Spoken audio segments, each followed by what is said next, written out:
안녕하세요. 저는 결혼한 지 올해로 2년이 되는 주부예요. 맏며느리로 살며 그동안 정말 별의별 일들이 많았는데 그 일들 다 정리하며 살다 보니 어느새 세월이 이렇게 지나 있네요. 누구나 사는 게 뜻대로 되지 않겠지만 그래도 최선을 다해서 매 순간 살았어요. 가족의 안녕만을 생각하며 살았는데 늘 바라는 건 그것 하나였거든요. 제가 그런들 내 맘대로 되는 것도 아닌데 왜 그렇게 부질없이 움켜쥐고 살았던지 오늘은 미련스러웠던 저의 삶을 얘기하고자 이렇게 사연을 적어봐요. 그럼 이야기 시작해 볼게요. 저는 집에서 일남 일녀 중 막내로 태어났어요. 위로 오빠가 한 분 계시고 저와는 5살이나 터울이 나요. 부모님이 오빠를 낳고 바로 둘째를 낳으려고 했는데 임신이 잘 되지 않아 터울이 좀 있는 편이에요. 그래서 어릴 때부터 부모님과 오빠의 관심을 많이 받으며 자라게 됐죠. 사랑을 많이 받고 자란 저는 무슨 일이든 자신감이 넘쳤어요. 공부도 하니까 성적이 나와 항상 상위권이었고 주변에는 친구들이 항상 많았죠. 공부 스트레스가 많은 학창 시절이었지만 그래도 밝고 명랑하게 그 시절을 보낸 것 같아요. 대학 졸업 이후 유통회사에 취직을 하게 됐는데 직장 생활도 나름 재밌었죠. 다만 남녀 성차별이 있던 시대라 주 업무가 커피를 타거나 사무실 청소, 가끔 복사, 이런 것들이었어요. 분명히 입사 시험까지 치고 들어간 회사였지만 남녀가 하는 일이 달랐죠. 당시에는 그런 것들이 불만이었어요. 대학 공부까지 하고 나왔는데 전혀 상관없는 잡무만 보고 있으니 인정에 대한 갈망도 있었고요. 결국 적응하지 못한 저는 회사를 그만두게 됐고 또다시 공부를 시작해요. 교사가 돼야겠다 싶어서요. 학교 선생님은 여자라고 해도 그나마 인정받는 것 같았거든요. 그래서 늦은 시기에 다시 도전을 하게 된 거죠. 그 모든 과정에 부모님의 지원이 있었어요. 교원 시험을 대비해 학원을 다녔는데 남편과는 그곳에서 만났어요. 당시 학원의 시간제 강사였던 남편을 만나 한눈에 반해버린 거예요. 공부하러 가서는 남자한테 반하고 온 거죠. 그러니 학원에는 공부보다는 선생님을 보러 가게 됐고 저는 서슴없이 제 감정을 고백했어요. 선생님, 오늘 수업 마치고 뭐 하세요? 집에 가야지. 에이, 끝나고 저랑 술 한잔 하실래요? 술? 나 술 못하는데. 세상에, 왜요? 술도 못 마시고 무슨 재미로 사세요? 세상엔 술 안 먹어도 재밌는 거 많아. 아니죠. 젊음을 즐기는 데는 술이 빠질 수 없죠. 제가 오늘 쏠 테니까 같이 한잔하러 가요. 아니야, 나 내일 수업 준비도 해야 하고 술 안 사줘도 되는데. 자꾸 빼실래요? 안 돼요. 같이 가요. 선생님은 숫기도 없고 심지어 술도 한 잔 못한다는 분이셨어요.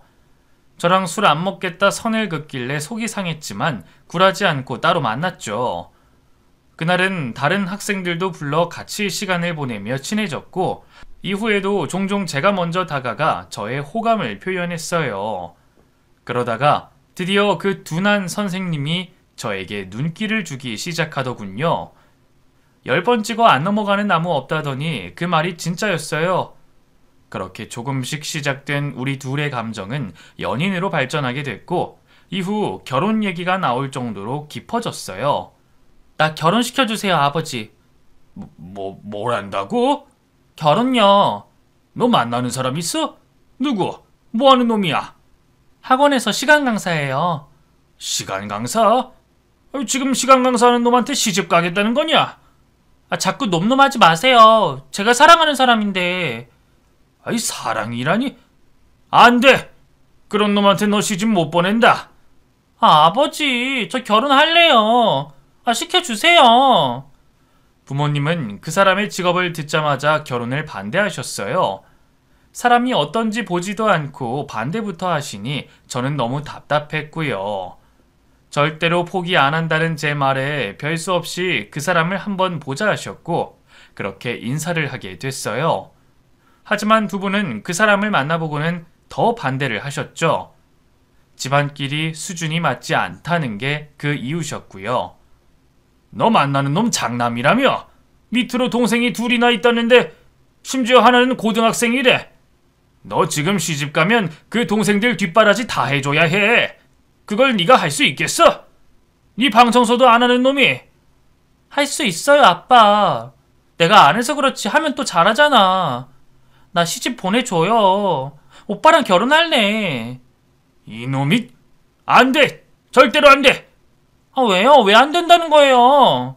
아이, 글쎄 안 된다니까. 여보, 얘 학원 못 가게 해. 내일부터 집 밖에 나가지 마. 부모님은 완강하게 반대를 하셨어요. 외출 금지까지 시키시며 그 사람을 만나지 못하게 했고요. 그런데 원래 말리면 더 하고 싶은 법이잖아요. 부모님이 안 된다고 하실수록 저의 간절함은 더욱 커졌고 결국 식음전폐로까지 이어졌죠. 며칠이고 밥도 안 먹고 누워있으니 애 잡겠다 싶으셨는지 결국 두 손 두 발 다 들고 결혼 허락을 해주셨어요. 그렇게 저는 제가 사랑에 맞지 않는 사람과 결혼식을 올리게 됐죠. 결혼을 하기로 하고 보니 집안이 기울긴 많이 기울었어요. 몇 해 전 시어머님은 병원으로 돌아가셨고 어머님 치료비로 있는 돈 없는 돈 다 끌어다 쓴 상태라 본가도 전세로 살고 계셨어요. 시아버님 퇴직금까지 다 땡겨 쓴 상태라 우리 결혼자금이 빠듯한 상황에 저희 신혼도 전세로 시작을 하게 됐어요. 저희 부모님은 결혼 준비를 하시면서 한숨만 더 깊어지셨고요. 어른들이 걱정이 많으셔도 저는 그저 좋았어요. 남편을 많이 사랑하고 있었거든요. 이 사람과 같이 살 수만 있다면 누더기만 입고 살아도 괜찮을 것 같았어요. 그 정도로 푹 빠져 있었죠. 결국 우리는 결혼식을 올렸고 저의 새로운 생활이 시작됐어요. 결혼 후에도 공부는 계속하기로 부모님과 약속을 했기에 학원을 다니면서 신혼생활도 했어요. 매일 출근하는 남편을 위해 식사 준비를 하고 홀로 계시는 시아버님과 시동생들을 위한 밑반찬 배달도 해가며 소꿉놀이처럼 주부 생활을 했죠. 하지만 그런 기분은 얼마 가지 않았어요. 매일 반복되는 살림과 신경 써야 하는 시댁, 시어머님의 부재로 제가 대신 집안 대소사를 챙겨야 해서 일이 끝도 없었어요. 거기다 임신까지. 아이가 없을 때는 그래도 시간 분배를 잘해서 하면 내 시간이 있었는데 아이들을 낳고 나니 나를 위한 시간은 쓸 수가 없었어요. 남편이 도와주는 것도 한계가 있고 아이들을 돌보며 며느리 역할, 아내 역할, 형수 역할을 해내느라 저는 점점 억척스런 아줌마로 변해갔어요. 하지만 몸이 힘든 와중에도 불행하다는 생각은 하지 않았어요. 그 이유는 바로 남편 덕분이었죠. 쓰레기 이리 줘. 무거운 거 나 시키라니까. 그걸 왜 당신이 다 해? 나 출근할 때 시키던지 퇴근하고 하면 되는데. 당신 바쁜데 언제 이걸 해? 내가 집에 있으면서 하면 되는데. 그래도 이제 쓰레기는 내가 버릴 테니까 놔둬. 응? 알았어. 고마워. 괜히 나한테 시집와서 고생이 많지? 항상 미안해. 그런 말이 어딨어. 당신도 우리 먹여 살리느라 고생이잖아. 이거야 당연한 거고. 부잣집에 시집 갔으면 더 편하게 살았을 텐데. 당신한테는 늘 미안해. 그리고 고맙고. 나한테 고마운 거 맞지? 나중에 꼭 돈 많이 벌어서 나 호강시켜줘야 해. 그럼 한눈 안 팔고 성실하게 해서 당신 돈방석에 앉게 해줄게. 스타 강사만 되면 우리 고생 끝이야. 응, 힘내. 남편은 저에게 늘 고마워하고 미안해했어요. 집안일도 시간 날 때마다 도와주려고 하고 쉬는 날에는 아이들 담당은 무조건 남편이었죠. 당시에는 그렇게 도와주는 남편들이 많지 않았어요. 다들 엄마가 해야 하는 일이라고 남자들은 바깥일만 하려고 했으니까요. 하지만 남편은 달랐어요. 회식도 딱 필요한 곳만 참석하고 친구들 만나서 술 마시는 것도 일절하지 않았어요. 술을 원래 좋아하지도 않았지만 마시고 싶을 때는 집에서 반주 삼아 한두 잔 하는 게 다였죠. 가끔 명절에 친정을 갈 때면 술도 못하는 사람이 장인 비위 맞춘다며 술꾼인 저희 아버지와 끝까지 달리기도 했어요. 남편의 모든 하루는 저와 가족을 위해서만 쓰려고 했죠. 그렇게 저를 아껴주고 사랑해주니 어떻게 제가 불만을 가지겠어요. 저도 남편도 서로가 제일 중요한 사람이었어요. 남편의 동생들인 시동생이 둘이 있었어요. 바로 아래 둘째는 공부머리가 있어서 꽤 잘했는데 제가 결혼할 당시 이미 의대생이었어요. 학교에서 장학금까지 받는 수재였는데 자기 할도리는 알아서 척척하는 엘리트였죠. 한마디로 입을 댈 곳이 없는 사람이었어요. 또 다른 시동생인 막내는 당시 고등학생이었는데 위에 두 형과 달리 공부와는 완전히 담을 쌓은 사람이었죠. 분명 한 배에서 나왔는데 어쩜 이렇게 다른지 너무 달라서 혹시 배다른 동생이냐며 남편에게 물어볼 정도였죠. 아니야, 수재 내 동생 맞아. 태어날 때 내가 똑똑히 봤는데. 진짜야? 달라도 너무 다르잖아.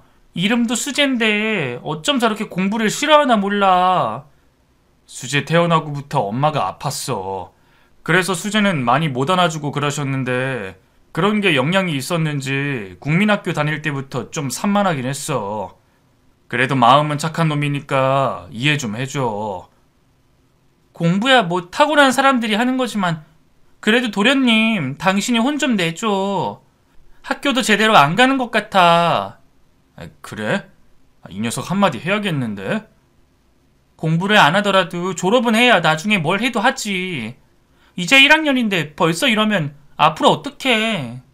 알았어. 내가 말해볼게. 공부는 안 하고 맨날 친구들과 몰려다니는 날라리였지만 막내라서 그런지 애 같은 면도 있었어요. 둘째 시동생과 달리 저에게는 애교도 부리면서 형수님이라고 따르기도 했고요. 시어머님이 편찮으셔서 어릴 때부터 관심을 받지 못했다는 말에 마음이 더 쓰이기도 하는 시동생이었어요.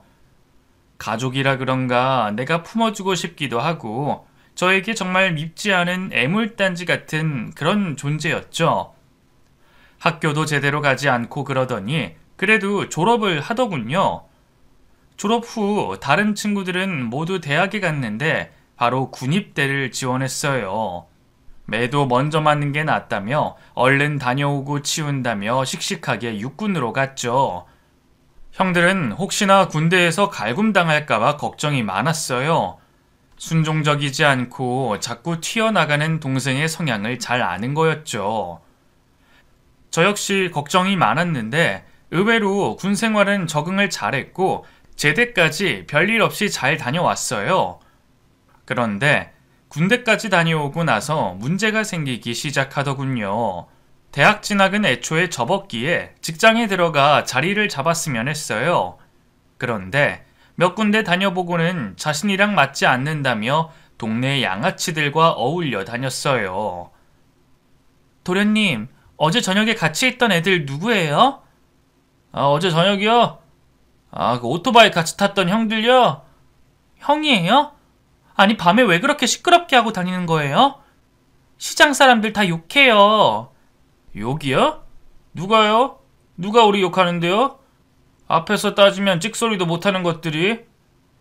시장 상인들 다 도련님보다 한참 나이 많은 사람들이에요. 말 그렇게 하지 말고. 어제 그 사람들이랑 어울리지 말아요. 형수, 내가 이 나이 먹고 형수한테 친구 만나는 것도 허락받아야 돼요? 자꾸 말 그렇게 할래요? 미안해요. 근데 좀 오바잖아요. 나 벌써 23살이에요. 곱비리가 아니라. 그럼 나이값 좀 하던가요.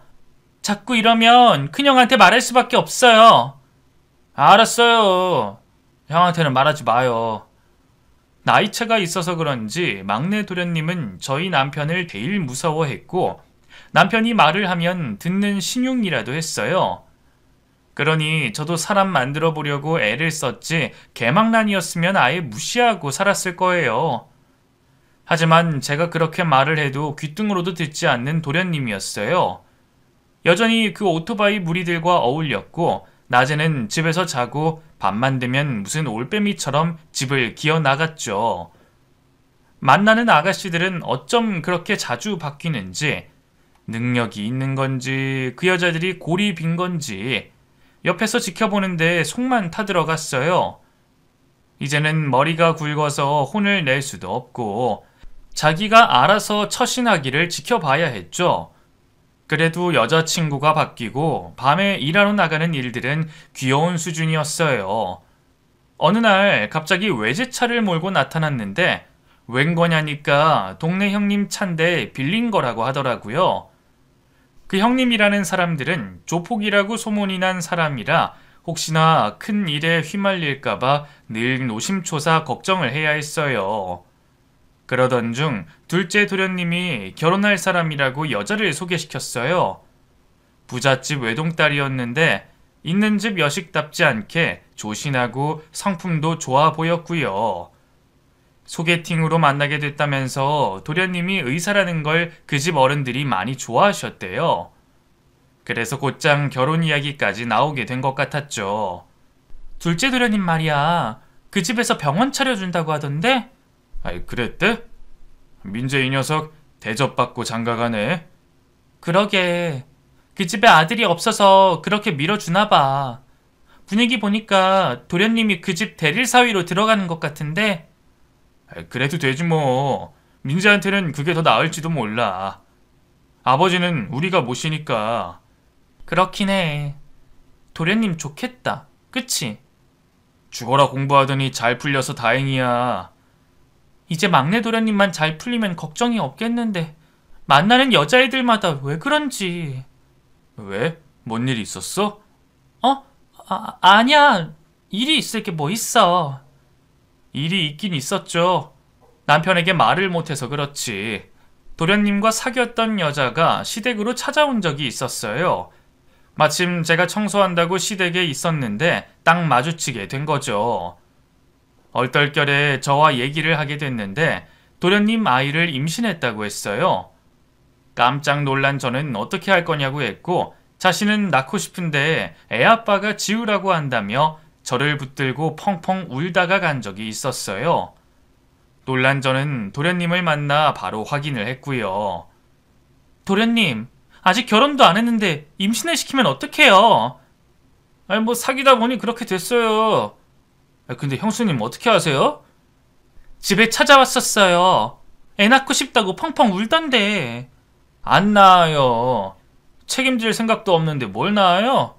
지우라고 했어요. 도련님, 지우라니 그런 말이 어딨어요? 저 결혼 생각 전혀 없어요. 한 여자한테 매여 살 생각도 없고요. 이번 일은 죄송해요. 앞으로 형수님 귀에 안 들어가게 조심할게요. 도련님 일이니까 알아서 하는데 제발 이러지 좀 마세요. 이러면 천벌받아요 진짜. 알겠다고요. 임신까지 시켜놓고 책임질 생각이 없다니 제 시동생이었지만 욕이 절로 나올 지경이었어요. 어쩌다가 사람이 이렇게까지 됐는지. 위에 두 형들은 전혀 그런 사람들이 아닌데 막내 도련님은 자꾸 문제를 만들기만 했어요. 심지어 임신한 여자가 한 번 더 있었는데 하필 또 저와 마주치게 됐고 지우러 병원 가야 하는데 저더러 돈을 달라는 여자도 있었어요. 또 도련님은 모르쇠였고 할 수 없이 제가 따로 모아둔 돈 500만 원을 주고 알아서 하라고 했죠. 자꾸만 이런 일이 생기니 감당할 수가 없었어요. 도저히 참을 수가 없어서 화를 냈더니 그때서야 다시는 안 그러겠다고 하더군요. 도련님은 정말 기본이 안 되어 있어요. 왜 자꾸 여자들 임신시켜요? 책임질 것도 아니면서? 제가 시킨 거 아니에요. 걔네가 조심 안 한 거지. 자꾸 그런 식으로 말하지 말아요. 조심할 자신 없으면 나랑 같이 지금 병원에 가요. 예? 병원요? 왜요? 왜긴 왜예요. 관리 못하면 나라도 관리가 되게 해야죠. 다시는 실수 못하도록 시술 받으러 가요. 그러다가 평생 자식 못 가질 수도 있겠지만 어쩌겠어요. 도련님 어차피 결혼 안 한다면서요. 아이 형수 왜 그래요 무섭게.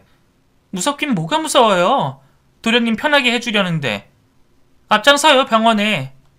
형수, 다시는 안 그럴게요. 진짜예요. 약속할 수 있어요? 진짜죠? 네, 진짜.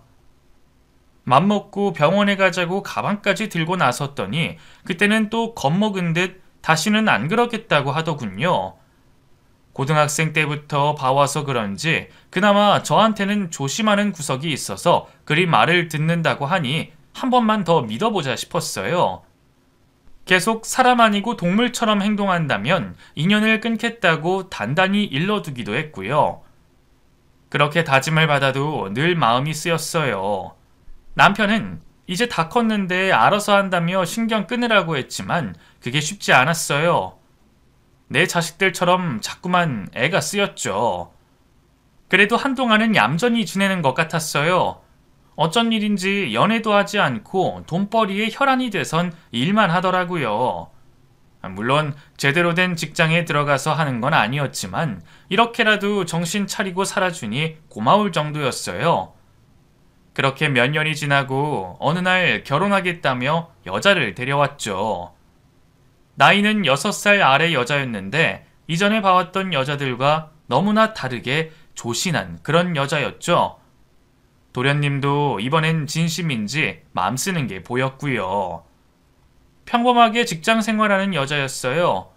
부모님은 사고로 두 분 다 돌아가시고 안 계셨지만 오히려 그게 더 다행이다 싶더군요.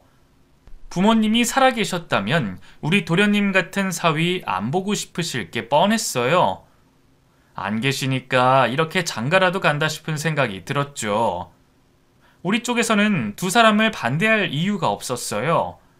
오히려 이 망나니 데려가줘서 고맙다고 넙죽 절을 하고 싶을 정도였죠. 허락이 떨어지자 곧장 결혼식 날을 잡았고 형제들과 시아버님이 갖고 계신 얼마 안 되는 돈을 모아 도련님 신혼집을 구해줬어요. 둘째 도련님이 돈을 많이 보태긴 했지만 병원 운영이 잘 돼서 그 정도는 할 수 있다며 선뜻 큰 돈을 내놨죠. 제일 어려운 게 해결되고 나니 다른 건 문제되는 게 없었어요. 세간살이도 비싼 거 말고 적당한 걸로 구하고 신혼여행지도 동남아 쪽으로 싼 곳으로 예약을 했죠. 그렇게 하고 나니 진짜 준비가 착착 됐더라고요. 결혼식 올릴 때 도련님 턱시도 입은 모습에 괜히 눈물이 났었어요. 시어머님이 안 계신 이 집안에 시집와서 그간에 애쓰며 살았던 것들이 쭉 떠오르기도 했고요. 특히 막내 도련님은 방황을 해서 제가 마음을 많이 썼기에 더욱 애잔하고 그렇더라고요. 부디 결혼해서 자식 낳고 행복하게 살았으면 좋겠다 그리 빌어줬죠. 도련님이 좋아서 결혼을 해서 그런지 처음 2년 정도는 성실하게 여느 집 남편처럼 그렇게 살더군요. 여전히 밤에 출근하는 일을 했지만 일하는 시간 외에는 집에 곧장 들어왔고 시댁에 행사가 있을 땐 동서와 함께 와서 일도 거들고 그랬어요. 사람이 철이 들어 그런지 완전히 달라진 모습이었어요. 동서도 위에 형님들한테 순종적으로 고집 세우지 않고 처신을 잘했기에 분란 같은 것은 없었고요. 그런데 2년 후부터 문제가 생기기 시작했어요. 아마 도련님이 동서에 대한 애정이 식으면서 딴짓을 하러 다니는 것 같았죠.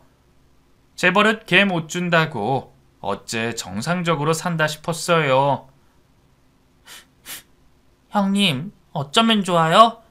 수지씨, 다른 여자가 생긴 것 같아요. 뭐? 설마 도련님이 그랬을 리가. 왜? 무슨 일 있었어? 집에 있는데 전화가 왔길래 받았더니 여자였어요. 누구냐고 물었는데 수재씨 만나는 여자라면서. 뭐? 그걸 가만히 뒀어? 만나자고 하지. 통화하고 있는데 집에 수재씨가 핸드폰 봤더니 화내면서 나가버렸어요. 그게 진짜야? 화낼 사람이 누군데 그런 소리를 하는 거야? 형님, 저 어떡해요? 솔직한 심정으로는 이혼하라고 하고 싶었어요. 그런데 차마 그 말을 제가 어찌 하겠어요. 동서도 이혼까지는 생각이 없으니 저한테 와서 하소연하는 것일 테고 참 마음이 복잡했어요. 우는 동서를 달래고 도련님 만나 얘기해보겠다고 하고는 돌려보냈는데 그날 밤에 동서가 119 구급차를 타고 응급실로 갔어요. 갑자기 하혈을 해서 급히 이송을 했다더라고요. 자다가 연락을 받아 급히 가봤더니 동서가 유산을 한 거였어요. 생긴지도 모르던 아이가 떨어졌으니 얼마나 낙담을 하던지. 넉넉고 하얀 벽만 쳐다보며 링거를 맞고 있는 동서가 너무 가여웠어요. 그러다 뒤늦게 나타난 도련님을 보자마자 등짝을 때리면서 혼을 냈죠. 도련님, 대체 뭐하고 다니는 거예요? 동서가 얼마나 힘들었으면 애가 떨어져! 형수 그만 때려요. 아파. 애 떨어진 게 제 잘못이에요? 지가 몸 간수 못해서 그렇지. 그게 말이야? 정말 도련님을 어찌해야 할지 모르겠어요. 결혼했으면 동서를 잘 챙겨야지. 너 대체 왜 그러는 거야? 재수씨를 볼 수가 없어 내가. 형도 왔어? 야, 온 식구 다 불렀냐? 야라니. 동서한테 야가 뭐예요? 이럴 거면 이혼해요. 이혼해. 위자료 두둑히 주고. 위자료 줄 돈이 어딨어요. 이혼 안 해요. 그럼 제대로 남편 노릇 하던가. 이게 뭐예요? 당장 동서한테 가서 사과해요, 얼른. 제가 정색을 하고 화를 내니 그때서야 쭈뼛거리며 동서에게 다가가 미안하다고 하더군요. 그 속상함이 사과 한마디로 풀릴까마는 그거라도 시켜야 잘못한 줄 알겠다 싶었어요. 동서는 도련님을 쳐다보지도 않고 눈물을 흘리고 있었어요. 보고 있는데 얼마나 속이 상하던지 저라도 이 부부에게 계속 관심을 가져야겠다 싶었어요. 그 일이 있고도 동서의 결혼 생활은 평탄하지 않았어요. 생활비를 갖다 주지 않아서 급한 대로 형제들 집 돌아다니며 돈을 꾸러 다니기도 하고 동서가 일을 해서 생활비를 감당하기도 했어요. 맘 같아선 이혼하고 동서 살 길 찾아가라 하고 싶은데 이 와중에도 이혼이라는 말은 절대로 하지 않는 걸 보니 그걸 바라지 않는 것 같아 더 마음이 아팠죠. 서방 잘못 만나 소갈이하는 동서 저라도 챙기며 품어주려고 했어요. 그거라도 해줘야 제 마음이 편할 것 같아서요. 한동안 동서는 정말 힘들어했어요. 유산하고 몸조리도 제대로 못했는지 여기저기 아픈 곳도 있었고요. 제가 챙겨준다고 해도 저 역시 가정을 돌봐야 하니 늘 곁에 두고 볼 수가 없었어요. 언젠가 사단이 나지 싶은 생각을 하는데 동서가 어느 날 토스트 가게를 하나 오픈한다고 했어요. 토스트? 동서가 직접? 네, 평소에 자주 가던 가게인데 주인 할머니가 이제 힘들다고 못하신대요. 저더러 인수하라고. 그래? 장사 처음 하는 건데 하겠어? 동서야 사람 성실한 거 내가 알아서 잘하지 싶긴 한데 인수하는데 얼마 들어? 싸게 주신대요. 우선 집 담보로 대출을 내서 해볼까 싶어요. 수중에 돈도 없고. 장사하는데 미천이 당연히 들지. 그래도 시작해봐. 나도 도와줄게. 네, 형님. 힘든 상황일 텐데 내색 없이 열심히 살려고 하는 동서가 얼마나 기특하던지. 이 가게를 인수해서 살림이 일어나면 좋겠다는 생각에 뭐라도 도와주고 싶었어요. 저희 집도 빠듯했지만 있는 돈 없는 돈 싹싹 긁어서 돈도 해주고 오픈 준비하는 걸 수시로 가서 도와줬어요. 워낙에 성실하고 손재주도 있는 동서라 오픈 준비는 무리 없이 진행이 됐고 도련님 도움 없이 일을 잘 마무리를 했죠. 여전히 막내 도련님은 밖으로 돌고 있었지만 신경 쓸 곳이 생겨서 그런지 동서는 전혀 개의치 않았어요. 유산을 한 이후로 임신 소식도 없었고 도련님은 밖으로만 도니 어쩌면 낙이 없었겠다 싶기도 했죠. 그 외로움을 모두 가게와 손님들에게 퍼부으며 살았는데 손님들이야 음식 맛도 좋고 사장님이 친절하니 좋다 여기겠지만 제 눈에는 살려고 몸부림치는 걸로 보였어요. 왜 너무 슬프고 속상하면 웃음이 나는 것처럼 동서도 그런 것 같아 보였죠. 그런 정성이 사람들 눈에도 보였던지 장사는 점점 손님이 늘었어요. 제가 가서 도와주는 걸로는 부족할 정도여서 직원도 뽑게 됐고요. 동서의 얼굴도 점점 밝아지더군요. 바빠서 살은 자꾸 빠졌지만 그 어느 때보다 표정은 밝았어요. 동서에게 운이 들어오고 있었던 것 같았죠. 점점 장사가 잘 되더니 어떤 손님의 블로그에 가게 소개가 됐는데 덕분인지 말 그대로 대박이 나고 말았어요. 전국에 있는 손님들이 와서 먹고 갈 정도로 유명해졌고 그 작은 토스트 가게에 직원만 5명이나 됐어요. 찾아주시는 손님들 너무 기다린다며 동서가 마진 생각하지 않고 직원을 더 뽑았거든요. 덕분인지 오는 손님마다 맛있다고 난리였어요. 그러자 이번엔 체인점 문의까지 들어오게 됐죠. 동서, 이게 웬일이야. 너무 잘 됐다. 너무 잘 됐어. 모두 형님 덕분이에요. 제가 가게 할 수 있었던 건 전부 형님 덕분이에요. 아니야, 내가 뭘 했다고. 동서가 애써서 이렇게 된 거지. 동서 이제 팔자 펴도 되겠다. 정말 잘 됐어. 왜 울고 그래? 응? 그냥요. 평생 부모 복 남편 복 없이 살 줄 알았는데 이런 날도 오네요, 형님. 제가 형님 복은 있어서 이렇게 운이 폈어요. 이제 행복해질 일만 남았어. 돈이 있잖아? 도련님 알아서 설설 길 거야. 두고 봐. 이제는 그 사람 오던지 말던지 신경 안 쓰여요. 저는 이대로도 좋아요. 그동안 마음고생 많았던 동서가 잘 돼서 얼마나 기쁘던지요. 이제는 웃으면서 사람답게 살겠다 싶었어요. 분명 도련님도 집으로 돌아올 것 같았고요. 아니나 다를까 도련님은 집에 들어왔고 가게에 출근도 하게 됐어요. 마냥 놀기만 하고 돈만 뺏어가면 어쩌나 걱정을 했는데 그러지 않고 가게 일을 돕더라고요. 둘이 같이 가게에 서 있는데 얼마나 보기 좋던지. 별 수 없이 저도 시댁 사람인지 두 사람 같이 있는 게 너무 보기 좋았어요. 그렇게 체인점이 계속 늘어나면서 동서는 더 이상 가게에 붙어 있을 시간이 없었어요. 점주들 미팅도 해야 하고 재료 수급 때문에 질 좋고 값싼 재료들 찾아다니며 미팅도 해야 했어요. 그래서 동서는 저에게 본점 가게 점장을 해달라고 하더군요. 일에 관련된 모든 비법들을 저에게 다 전수해줬고 본점 가게 마진은 제가 가져갈 수 있게 해줬어요. 너무 과한 것 같아 거절했지만 동서는 하나도 아깝지 않다며 챙겨주더군요.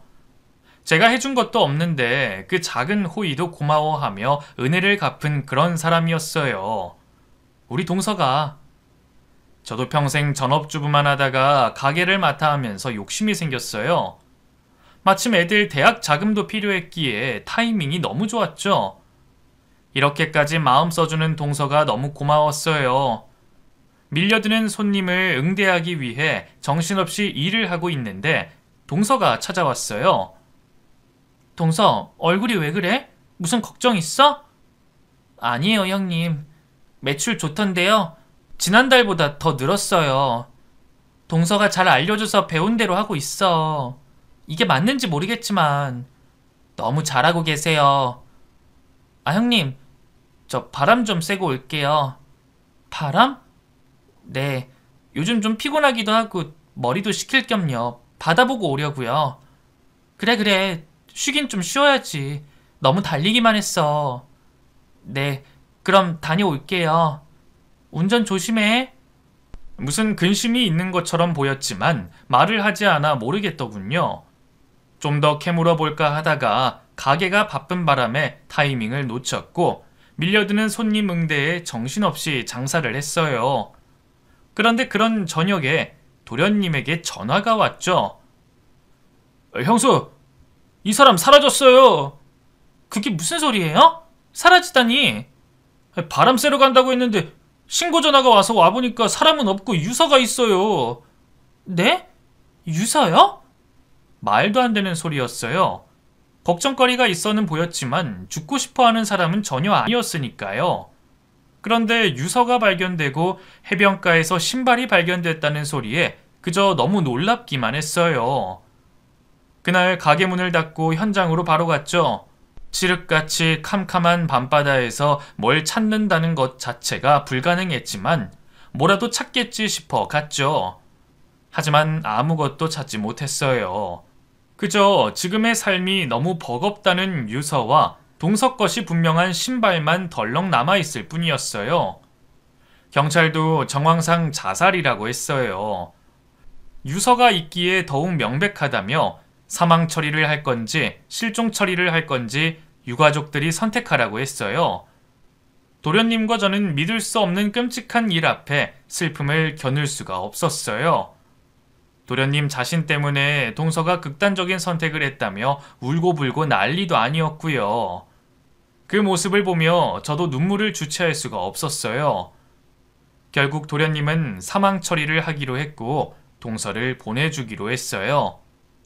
시신도 없이 장례식이 치러졌고 도련님은 또 한 번 슬픔에 목 놓아 울었죠. 그렇게 사람을 고생시키더니 결국 이렇게 떠나보내고 도련님이 너무 미웠어요. 동서 인생이 너무 팍팍해서 불쌍하기만 했고요. 하지만 이제 저 세상으로 갔으니 편하게 지내기를 바라며 좋은 곳에 가도록 기도를 해줬죠. 장례가 끝나고 우리는 일상으로 돌아갔어요. 여전히 장사는 잘 됐고 동서의 부고 소식에 성실한 사장님을 위로하는 단골들의 발길이 끊이지 않았어요. 사망 소식에 매출이 떨어질 법도 했지만 오히려 더 장사가 잘 되더군요. 이 모든 게 동서의 진정성과 노력 덕분이구나 싶어 또 한 번 감동을 했어요. 죽고 나서도 이렇게 여운을 주는 사람이라니 더 오래 살고 가지. 안타까운 마음도 들었고요. 시간이 흘러 한 달, 두 달, 세 달이 지나도 여전히 동서의 일은 마음이 아팠어요. 그렇게 6개월 정도 지났을까 도련님이 여자를 하나 데리고 집으로 왔죠. 형수, 저 왔어요. 안녕하세요.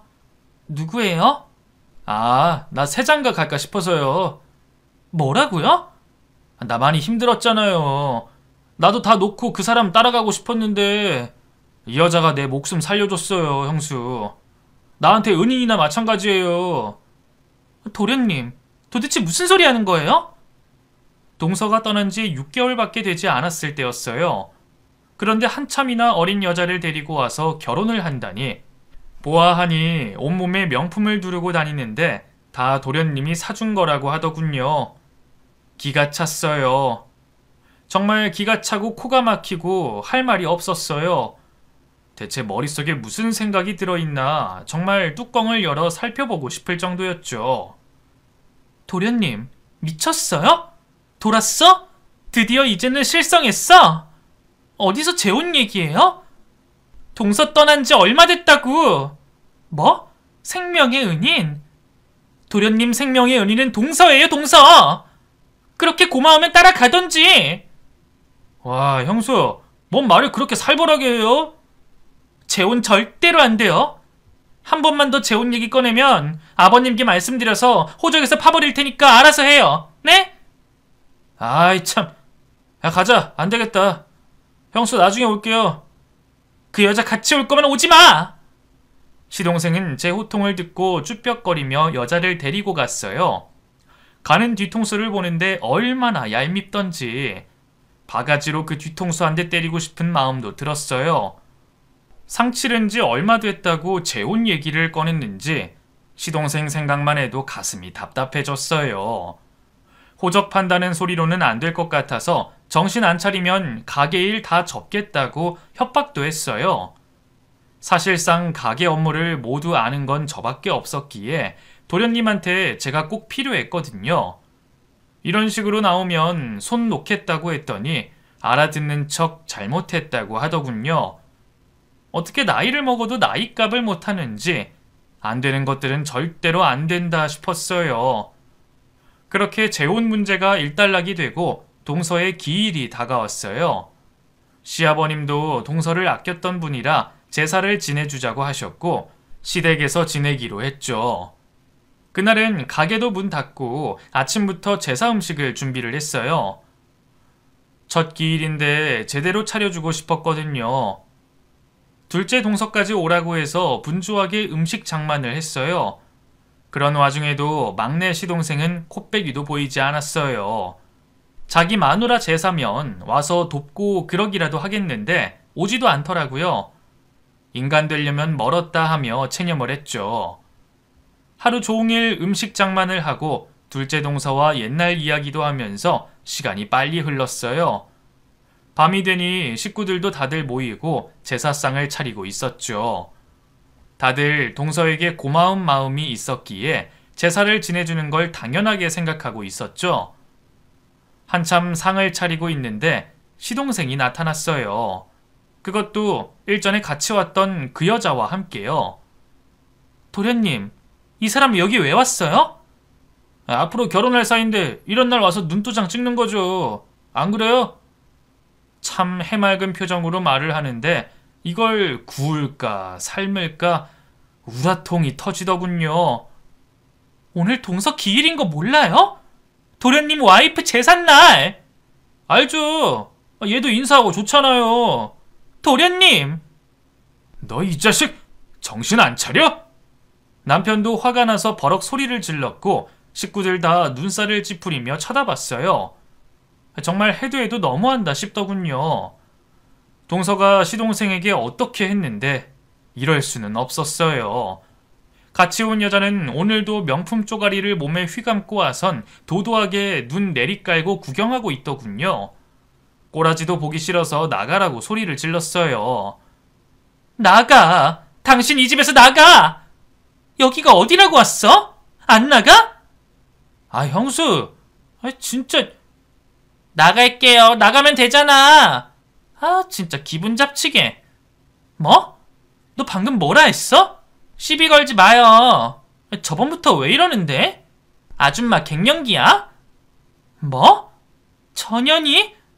말대꾸하는 모양새가 어찌나 화를 돋구던지 이성을 잃고 전 뒤집개를 들고 쫓아가는데 갑자기 끼익 하고 대문이 열렸어요. 올 사람이 없는데 싶어 놀라 쳐다보고 있는데 집 안으로 들어오는 사람은 죽은 동서였어요. 엄마야, 동서, 이게 무슨 일이야? 귀신이야? 여보, 이거 보여? 나만 보는 거 아니지? 재수씨 맞아. 세상에. 죽은 동서가 집 안으로 들어오고 있었어요. 두 발로 뚜벅뚜벅 걸어 들어오는데 우리 모두 놀라 자빠질 정도였죠. 그 중에 시동생은 얼굴이 하얗게 질리면서 뒷걸음질을 쳤고요. 너 어떻게 오는 거야? 왜? 진짜 나 죽은 줄 알았어? 설마 저 제사상 내 거 아니지? 동서.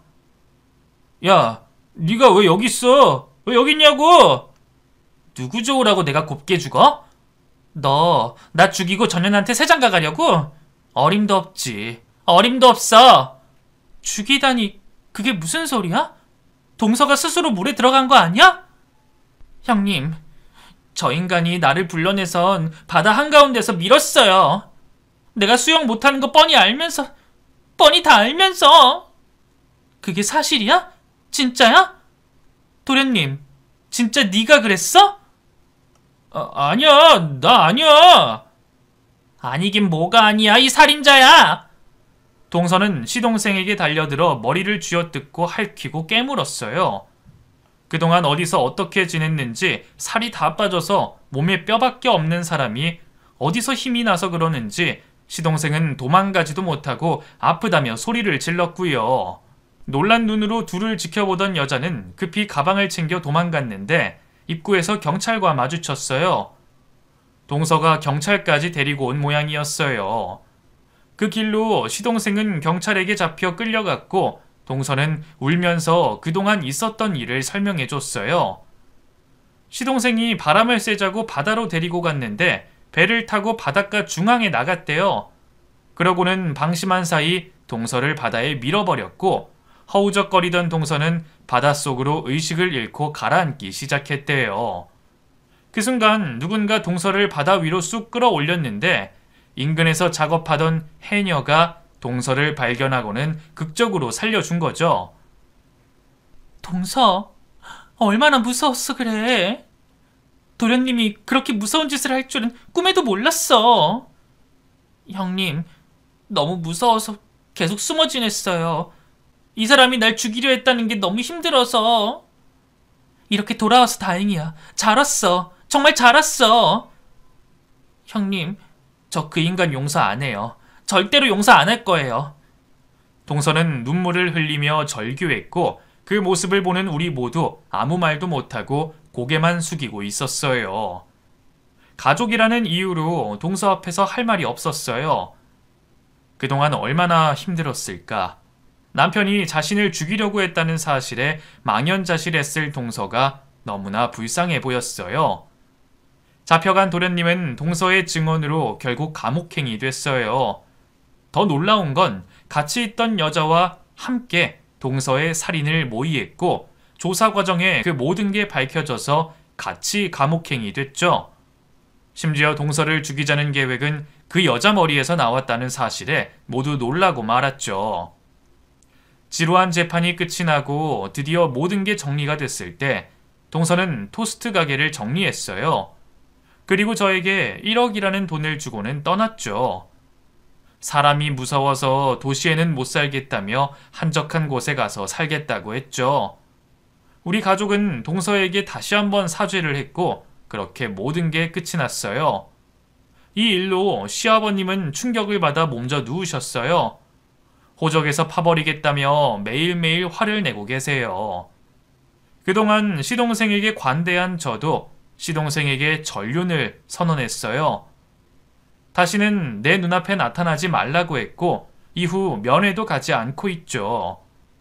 사람이 어떻게 이럴 수가 있는지 아직도 믿기지가 않을 뿐입니다.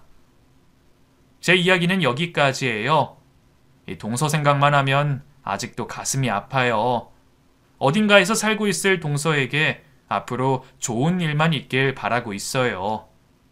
제발 행복해지길 진심으로 바라고 있습니다. 긴 이야기 들어주셔서 고맙습니다. 행복하세요.